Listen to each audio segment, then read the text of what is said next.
I was having panic attacks. I mean, I was full of anxiety, depression. Like, I didn't know what the next hour of my life would look like, let alone I couldn't think about my future and I couldn't earn. Be confident, be bold, be authentic, but don't forget to take action. This is Ordinary to Badass, where our stories empower women to step into the spotlight of their own lives and pursue what they're truly passionate about. It's time to step into the arena and become more than just extraordinary. It's time to become a badass with your host, Marie Sonneman.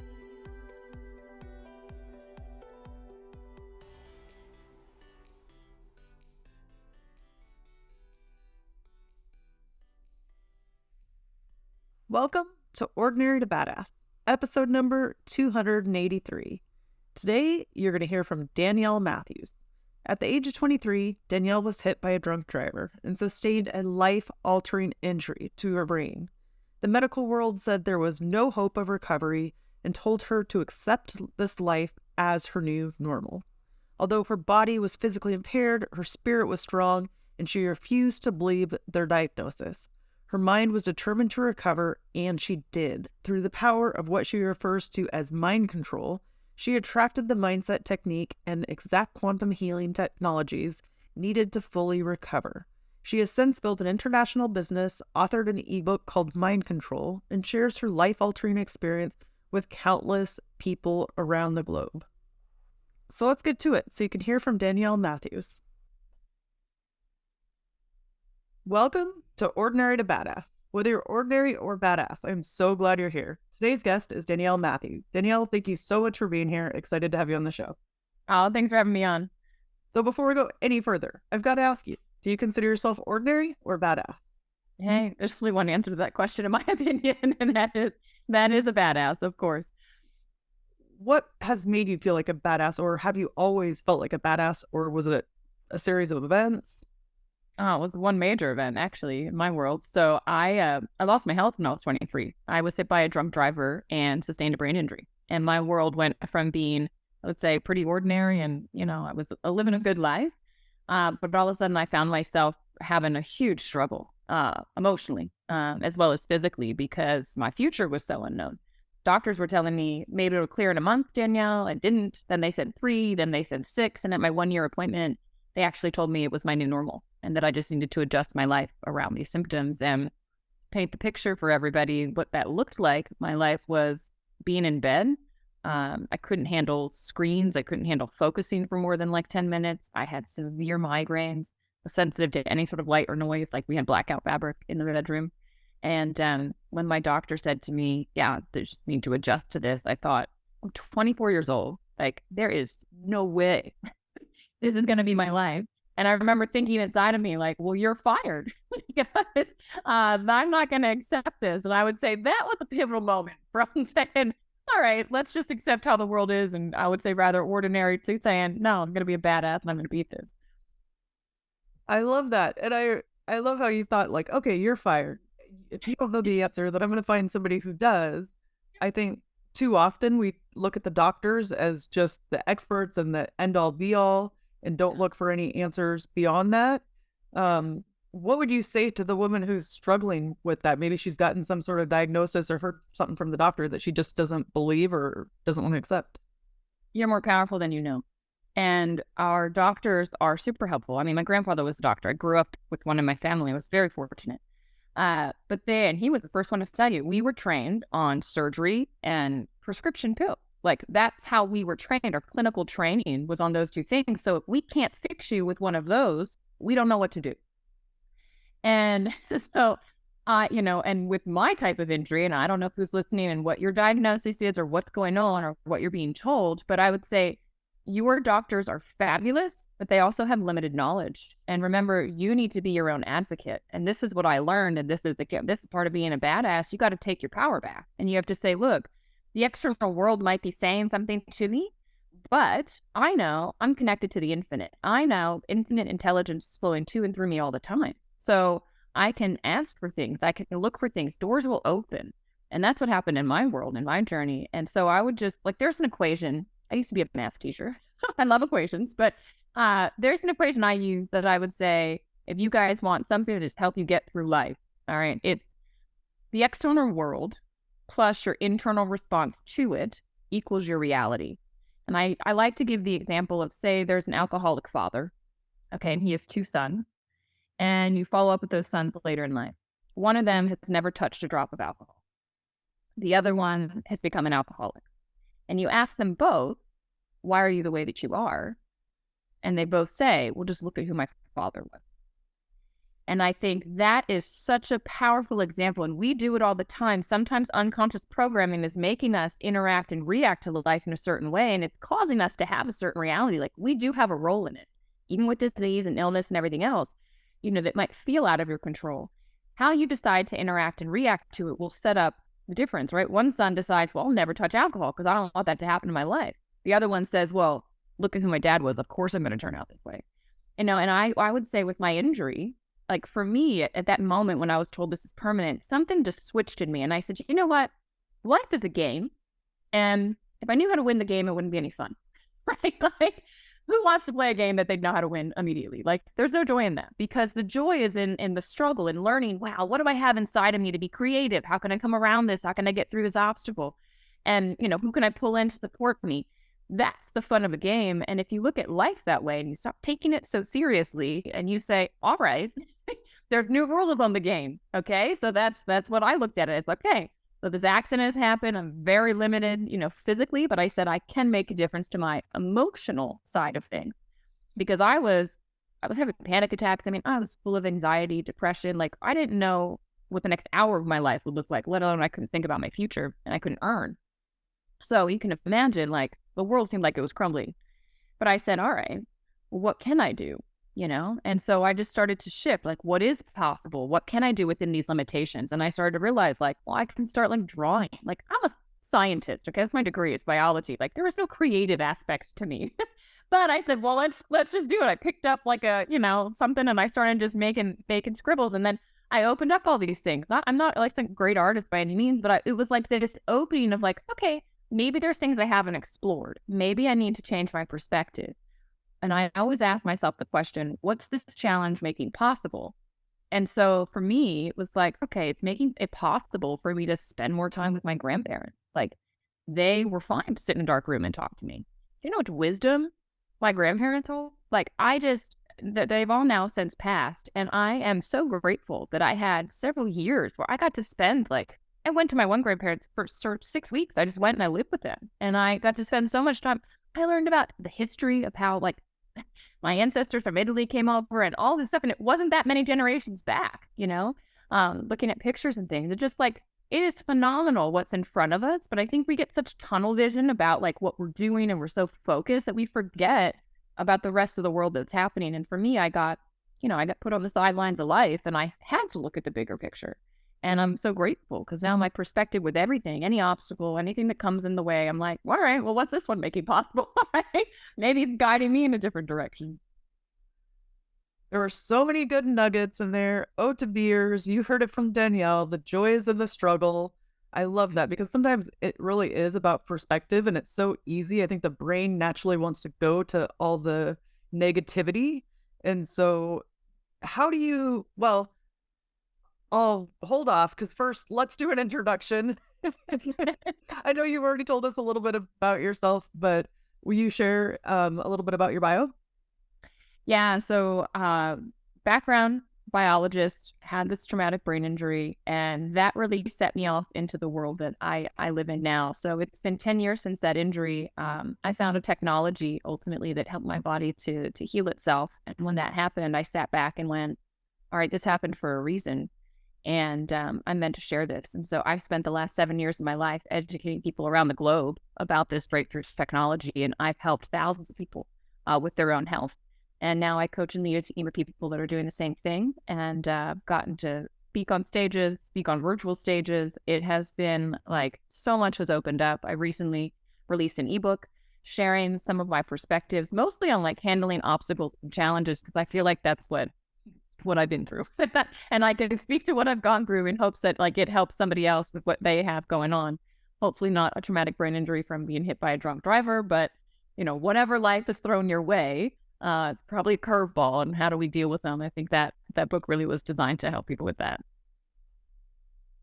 So how did you end up recovering from the traumatic brain injury, or what were your steps? Earlier, you mentioned how you didn't believe what the doctor said. What did you do to start recovery? Yeah, so I switched my internal world, right? So I started to switch how I was interacting with life. And I tapped into, honestly, Marie, I didn't even know what I was doing at the time. I now understand this, but I was tapping into one of the laws of the universe, which is the law of vibration. And a lot of people talk about the law of attraction. You can attract in what you want. But what people don't understand is that, like, that actually is a secondary law. The primary one is the law of vibration, which is your vibrational state is what you attract in. So we all know people that like the world is always going terribly. Like, they just keep having one thing after another like happen. And it's like this cycle down. Well, on the other end of the spectrum, we also know people that it's like, how in the world is like they're just so lucky? They're not. Like, they just, whether conscious or unconsciously, they're actually, it's just because of the law of vibration. And so I was in this space where, and if people don't understand what I mean by vibration, like, think of emotions. They hold a certain energy. You can walk into a room and, like, you can tell if somebody's angry or sad, like, you feel it. And so emotions like I had fear, anxiety, depression, anger, very low vibration. When you are operating in that space, you're going to continue to pull in things that are going to validate and equal those emotions. And so unbeknownst to ourselves, we're like keeping our own selves stuck. And when I pulled myself out of it, it was through my own mind, like literally just sheer determination in my own head to say, no, you're going to pivot the way you're going to look at this. So I did a gratitude journal. I refused to go to bed before I wrote something I was grateful for. And I would stare at that sheet of paper for like a long time at the beginning because I'm like, there's nothing to be grateful for, because I was comparing to the life I had. And then it was like, wait a second. I saw a beautiful sunrise. Like, I have the most gorgeous flowers outside. I got to spend time with my dog. Like, all of a sudden, all these things started to open up. So that helped. I also started Yoga Nidra. And Yoga Nidra is just a guided meditation. And my mom said to me, Danielle, to do this, you have to lay down in a dark room. And I was like, oh, well, here we go. That is something that I can do. And so I started doing that. And I was using it to help with my migraines, actually, and to help me sleep. I was trying to use the meditation for physical things. And I didn't realize that it was also creating these shifts emotionally where I was like able to access this state of peace during the meditation that then was staying with me throughout the day. And all of a sudden, the depression, the anxiety just went away and my vibrational state was raising. And so I was oscillating more in gratitude, in a space of joy, in a space of love. And because of that, and I think this is where like obstacles are helping us to realize, whoa, we had that within us to make that shift. Like, nothing happened except I made a shift. And when that happened, the external world, right, it starts resonating at that level. And I drew in the answer. An acupuncturist called my mom. I did nothing. The acupuncturist called my mom and said, I've come across a breakthrough health technology. I've started using it in my practice. It's helped every single one of my clients. All of them with different things. She said, because it's just stimulating the call for help that the cells use to detect damage. And she said, you had more of it when you were young. So older people have less, which is why they have chronic issues or things that pop up. And she said, with Danielle's case, she's young, but she has so much damage. It's like there's just not enough signal. Like, the body's not hearing the issue, so it's not repairing. Like having 1 bar of service on your cell phone. The phone's good, but without the signal, we're not getting very far. She said, I think it could pass the blood-brain barrier and could help Danielle. And so that was the answer. And it's so funny because I'm only honest about this. Like, I missed it. Here I am sitting wanting to get better. And I was just like under this impression it was just going to be some miraculous, like, oh, I'm healed. No, like, sometimes the universe, God, whatever your beliefs are going to put people, you're going to hear something on the radio, on a podcast, a friend's going to mention something. That's the opener. Like, it sneaks in the back door, it's not going to arrive with a little message that says, here's your answer, right? And so I missed it. I thought this stuff sounded too good to be true. I was like, this lady's involved in a scam. Like, there's no way this stuff could do what she's saying. The biologist in me got in the way. But fast forward 6 months, both my parents started using this product. They both had results. My mom with bone on bone in her hands. She couldn't make a fist. She got full range of motion back in 6 weeks. My dad, 30-year-old knee injury, started to feel better within 10 days. And that's when they said to me, Danielle, like, this stuff can't hurt you and it might help you. Why don't you just try? And I said, okay. There's some logic in that. And that's what changed my world. So I started using this, and it wasn't immediate for me, but 3 months into drinking it, they're called redox signaling molecules. The pounding that had been relentless for over 2 years stopped, and that has never come back. My ability to concentrate came back. It was like I could actually focus again, and I had the energy to like have a conversation. I didn't have to take a nap afterwards, and it was just like, holy cow, what's happening? And as I stayed on it, my sensitivities to noise and to light are now also completely gone. And so, it's interesting. I always remember certain moments. I think we all have inflection points in our life. Like that accident certainly was one. The doctor telling me that was one. And the next one was my cognitive therapist. I'd been seeing her weekly. And she said to me, Danielle, I've worked with brain injury for 30 years. She said, I've never watched somebody heal so rapidly, so far out from the initial trauma. She said, with your type of injury, it doesn't happen, frankly. And she said, what the hell is that stuff you started drinking? and I had a laugh because I was like, I don't know. I thought it was salt water. I said, I have no idea what I'm drinking. And she said, well, we got to find out. And so she was like this catalyst where because of her intrigue and desire to support her other, patients, I got on the phone with a member of the medical board of this company. We have a conversation and I just light up. It was like all the light bulbs went off in my mind. And I went, holy cow, the potential of this to go in and support each body where they need it. And beyond people, every living thing, we're talking plants, animals, they all talk with redox molecules. And I went, this is phenomenal. And so something just kind of lit in fire, like a fire got lit inside of me. And again, like this is the badass part where I listened to it because my brain was going, no, Danielle, go get a job, like go back into the world, like go back to grad school. Like this is what my brain's saying. But my heart is going, no, you're meant to share this. Like you are uniquely designed to share this, Danielle, go share it. I'm like, I don't know anybody. I've been in bed for 2 years. Like, what do you mean? And so I was finally healthy enough. I moved down to Florida. I was dating a guy that was living down there at the time. And I literally moved to this community where I know him. And this fire in me says, you're meant to share. And if I could tell everybody one thing, like listen to your heart because it's telling you what you're meant to do. And our mind gets us so in the way of our own selves and our own potential and the power that's trying to be unleashed through us. But I just kept putting my mind to the side. And it was intense. I mean, I had family members saying, what are you doing, Danielle? Like, snap out of it. You're healed. Go back to the world. Go get a job. And I was like, no, I'm meant to share this. And I just got out. You can't steer a parked car, right? So I just got out into the community. I literally Googled like networking, like how do I meet people? I found women's groups. I found the Chamber of Commerce. I found Business Networking International. Like I found all these things that were already in place. I started to go to these things and boom, as I started moving, right? It was like God, the universe could guide me to bump into the right person that could then give me the next tip and the next. It's like, I had to just trust that you don't have to see the full path. But if you start to take a step, the path appears under your foot. And when you take the next step, it appears under your foot. And you just have to have that faith and that trust. It's almost like driving at night. Your headlights, you can only see so far, but you have the faith and trust that the road is going to lead you where you want to go. It's the same thing in life. And your mind is the biggest problem because I call it the ego, right? I study a lot of yogic philosophy, and that's what they say. It's like the one problem is that people identify with what their mind is thinking and saying, not realizing that you're more than that, and that is just programs that are trying to keep you safe. And so when you step out of bounds, which is where the magic happens, and you try to do something different, the mind pops in and it's like, oh, don't do that, right? It's scary out there. We want to keep you safe. Get rid of that. Get past the terror barrier, and when you move through, it all opens up. And like that's, I look back at how this is all unfolded and how now I've helped thousands of people and like the connections that have been made and even how we're here talking. I'm like, it's just amazing when we get out of our own way and let that potential, kind of flow.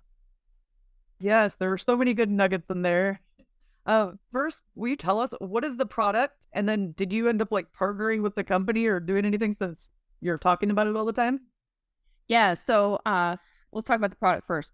So they have a liquid and they also now have a gel, and it's just these redox molecules. I'd never heard of that term, even though I'm a biologist. That's why I was like, this lady is full of it. But So redox just stands for reductant and oxidant. And so bear with me, everybody, because we're going to get a little sciencey, but I want to help you understand this. So your cells are making reductants and oxidants all the time.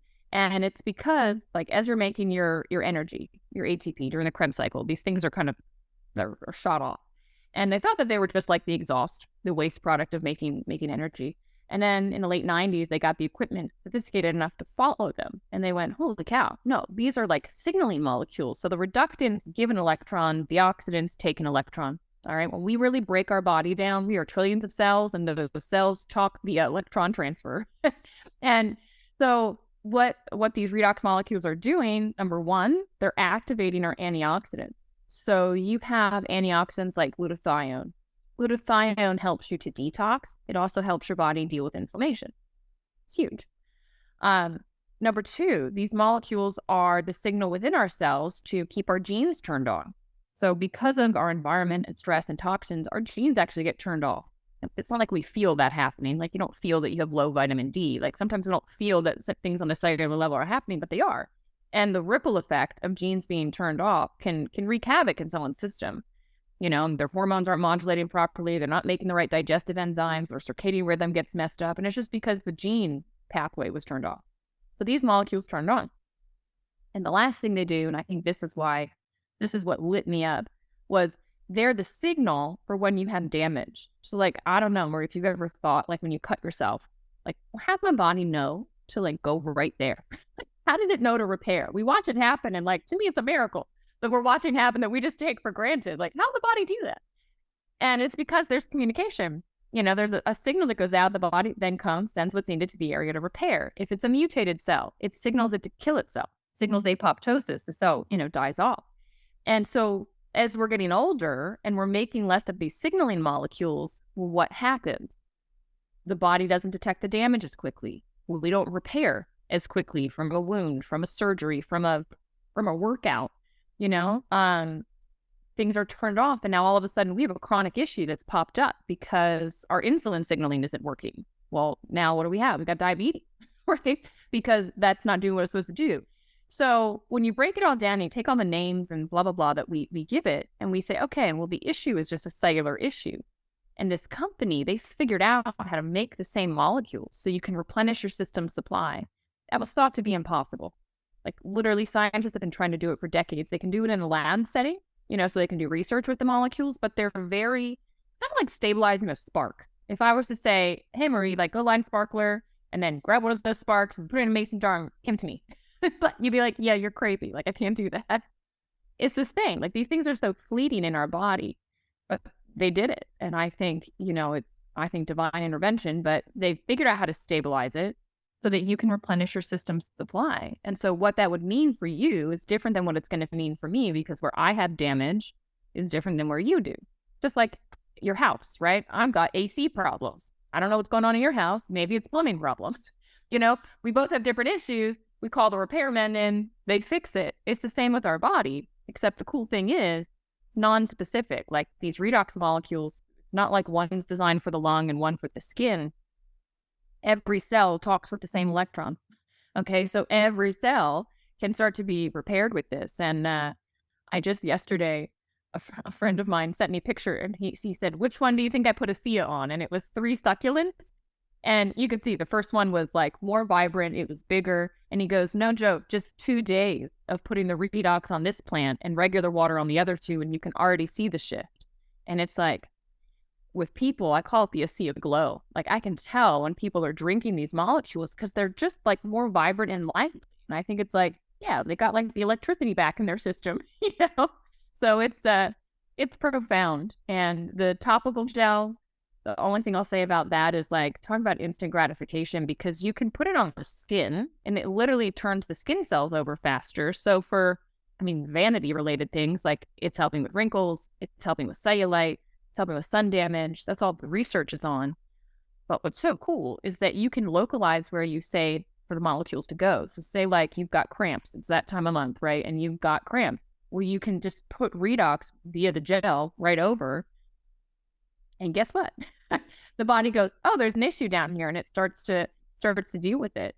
Same with like achy joints or like sore muscles, anything like that. You put it on, what we found is like 3 applications within a 5-minute period.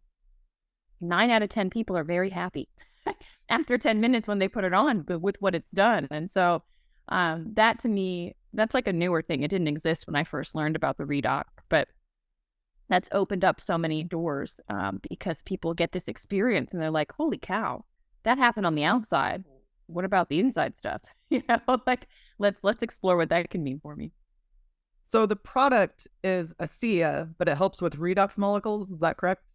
Yeah. So the name of it is ASEA, and the company is ASEA. So, but what it is are redox signaling molecules. Yeah, it's what's inside it are redox molecules. And redox isn't something that ASEA made up. It's a huge field of science. They're just the only ones right now, as it stands, in the world that have been able to stabilize it so you can replenish your system supply. Yeah, good question. Okay, so earlier we talked about some of the obstacles and some of the hardships and then how your mind can get in the way of listening to your heart.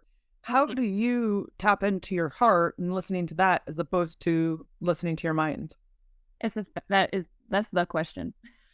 So I shared that I studied yogic philosophy, and the yogis, what I love about their philosophy is like yogis spent thousands of years asking and contemplating questions like, if there was a single truth that, if known, solves everything, what would that truth be? And the answer to that is to realize that you are more than your thoughts. And to realize there is something there before, during, and after the thought. Like there is something that is actually observing before, during, and after the thought. And that is your true self. And so what happened for me was, learning this philosophy, and I was experiencing it like through the meditation. I was like disidentifying from my thoughts. Like it was like I was almost dispassionately watching a movie. Like my thoughts would be going, but I was in this like magical, blissful state.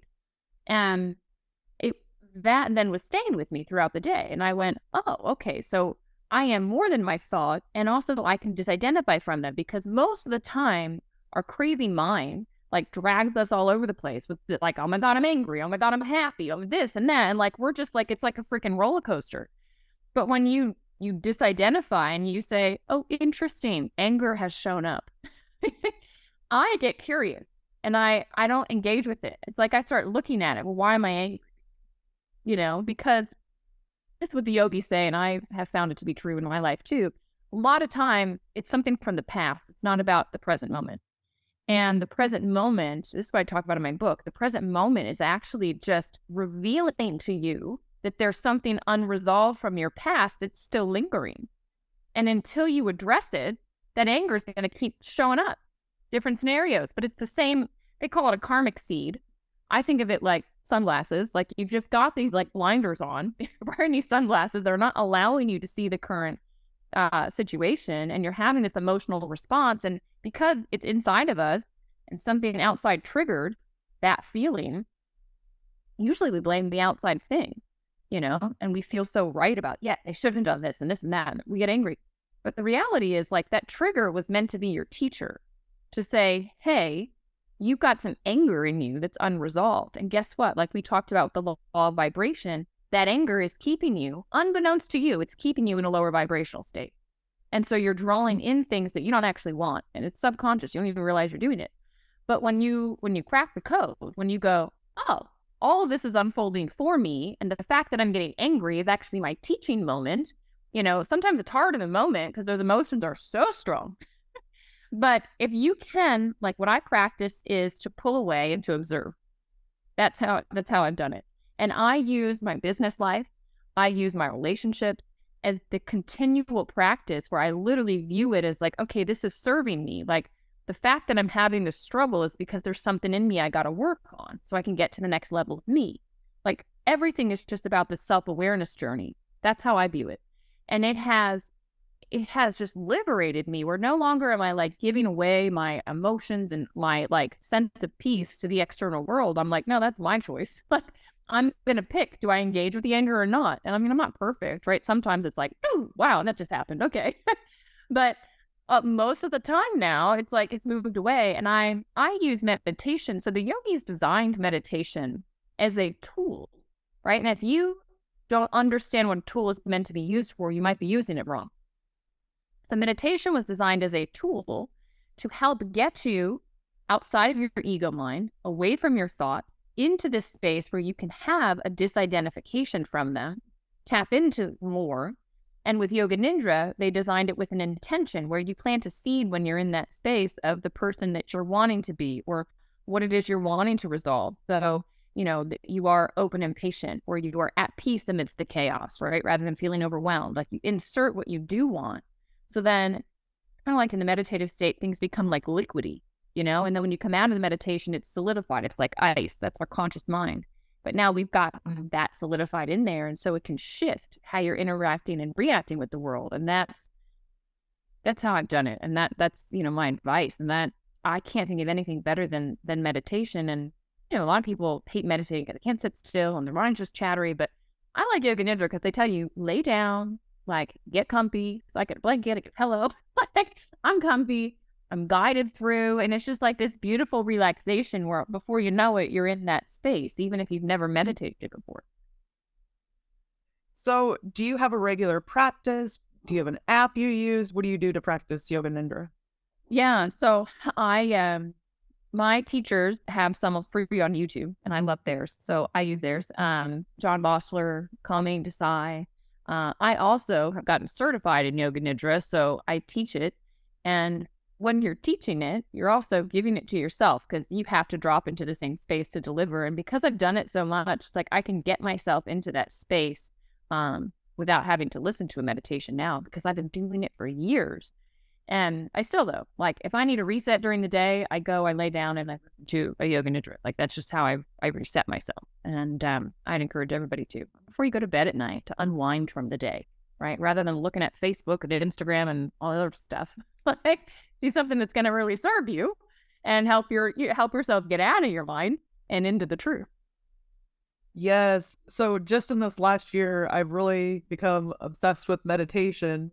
Nice. Yeah. And it's funny because I've noticed that sometimes I will, like one day I did not meditate. Usually I wake up at 4 a.m, meditate for an hour just to start off my day. One day I did not meditate and my coworkers were like, you're pretty feisty today. And then like I realized like, oh yeah, I didn't meditate. And so it seems to just take off the edge. And yeah. With you, do you notice a difference if you miss it or you don't do it? Oh yeah. It's like, it's so funny how we can get out of a routine, right? It's like going to the gym. You're going, you miss a day and all of a sudden you miss like 5 and you're like, what just happened? And so for me, it's like when life starts to feel overwhelming, when I start to feel stressed, I always step back and like, when was the last time I meditated? And I'm like, oh, I got out of the habit. Because when I'm in the habit of meditating, I also just like, I don't take life as intensely because I'm in the space of, yeah, it's unfolding just as it's meant to. Let me learn from this. Let me just continue to step back, and be at peace and not let my mind go crazy. When you get out of the routine, like the mind just takes over again. We're so programmed. I mean, and thank goodness for the program, right? That's why you don't have to learn how to drive again. And, you remember how to cook and all that stuff. Like, thank goodness our mind keeps these programs, but sometimes there's like a program that's unhelpful that is just, going, and we just need to say, hey, I don't want to anymore. And that's really like, yeah, it's amazing. How you can, I mean, years into this, right? Like I, by no means am I great at it. And I didn't tell you this. I live at the Honorary Yoga Institute, and they're the ones that I learned about Yoga Nidra from. So Kamini Desai was my teacher. Her dad is Guru Dev. He came over in the 60s from India. He was one of the ones that brought yoga to the West. And he has this institute here. And I was with him the other morning, and he was like, he gave a talk. He does them Mondays and Fridays. Anybody can join in. It's through Zoom. And I go live because I'm here. And I drive home with him. And I said to him, wow, you really hit the nail on the head in the talk today. He was talking about realizing you're more than your thoughts on. I was on the wavelength with him. And he just started laughing, and he goes, Danielle, that's everything. But that ego mind is so tricky. I've spent my whole life trying to figure out how to block it because it keeps trying to take over. And so this is a man, he's 90. He has literally spent his entire life since he was 16 in these teachings, practicing it. And he still said, No, it gets me sometimes. Like it's such a sneaky little guy. It gets me sometimes. And so I think that it's just like that. I laughed, we both laughed. And I was like, we're human. Like that is part of it. And he said the biggest thing is that the ego then judges itself. And it says, well, you shouldn't have done that. And why did you do that? You're so stupid. Like you knew the answer. How come? And he's like, that's your ego too. So you need to there's non-judgment. Oh, I need to just meditate again. That's it. Like, and it's so crazy. Again, the little sneaky ways that the mind pops in and kind of has this like self-sabotage.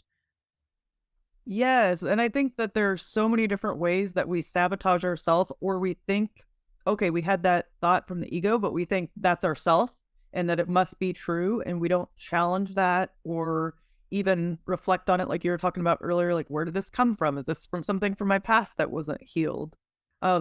So what is it that you do when that starts to happen? Is it you just go meditate? Do you do a guided meditation, or do you reflect on that particular thing that came up? I call it meditation in motion. So it's like I use every moment to have these realizations. Like I'll be in a conversation with somebody sharing the redox, right? And they're like blasting me with all this like negativity. Oh, the internet says it's salt water and this and that. And like I could so easily be triggered to be like, I've been doing this for 8 years. Like, give me a break. You think I'm an idiot? Like that could so easily be what happens. And sometimes like it does pop up, like my pride or whatever it is. And I'm like, in every conversation, it's like I create this space, or I'm almost like sitting here observing the back and forth and observing myself have the back and forth and trying to like, I have learned myself so well that I can see when my own things come in, my own self-worth and this and that and the fear. I can see it coming and I'm like, yeah, not today. And I push it aside and I stay present. But then what's really cool is now I'm like starting to look at other people and I'm trying to go, okay, what sunglasses are they wearing? Because they're not seeing what I'm talking about clearly. They're getting triggered from, oh, this is some network marketing sleazy thing. I got screwed over. I spent this one, and I'm like, okay, this is something from the past. Like, and I think, can I get their sunglasses off? Can I get them to release the past thing to see what's currently in front of them? And that's how, like, literally every conversation, every day, that's where I'm at. And it's how I can, because of this, it's like I've learned, first you have to master yourself. And then you can start serving other people and helping them, like, witness what's going on, Or maybe it's not our place to tell them, but to go, oh, that's what's happening here. So, and I don't get triggered where I'm like, this has nothing to do with me. And most of the time, that's how it is. Like, people are just dealing with their own stuff and they've come to you in the present moment and I'm just the character in their movie that triggered something inside of them. And I'm like, okay, don't take it personally. This is not about me. But yeah, that's just how I use life. Like I just think everything's always unfolding and I stay in that spirit. And if I ever find myself, like I said, stressed out or in my head or overwhelmed, for me, I go on nature. That's a quick reset for me. I'll take some deep breaths. And if it's really bad, I go, okay, I just needed to step away and I'll go do a meditation and I'll do the guided ones. If I can't get myself out of it, I lean on my tools. I'll go do a guided meditation to reset. So has this practice helped you increase your confidence too? Oh, yeah. So I think what confidence comes from is self-awareness. It's trusting yourself. It's understanding yourself. It's being okay with who you are, how you show up, the reasons, the limitations, as well as like the things that you excel at in your gifts. And I would say like pre-accident, I was kind of, how to describe myself, like shy, reserved. If you knew me, I was open, but I really wasn't like out there in the world because I didn't really have that confidence. I felt like everybody else had more to share and more to say and they knew more and they were quick on their feet and like I just wasn't. Then I went through the accident. I went through years of just being stuck with myself, where I had to learn myself and asking the questions I started asking, doing the meditations. And I started to realize like, and having that fire in me, right, about like, no, you're meant to share this. And then listening to it and seeing the results of doing that, like I started to change other people's lives. And if I hadn't opened my mouth, they wouldn't be okay. And I went, okay, you got something here, Danielle. And so I just kept listening to myself. And that is what has allowed me to be confident, Because in doing that, I then saw the results happen in the external world, and I go back internal, and then, more results in the external world. And so that, to me, that's what confidence is. It's just a self-awareness, a trusting of the decisions you're making, and the ability to stand strong in them. Because I'll tell you what, like, the world threw a lot at me to tell me, like, you shouldn't be doing this, you're crazy, whatever. And I just kept, no, I trust myself. And that's, to me, where it all comes from.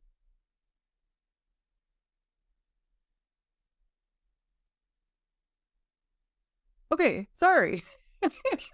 Like something popped up on my screen and I couldn't get it off mute. So I was like, what the heck? Okay, that's never happened before, but so Danielle, you're meant to really take in what I said. Right, yes. Let's have a moment of silence. So let's end with a tip to encourage women who are in the arena fighting for the life that they want.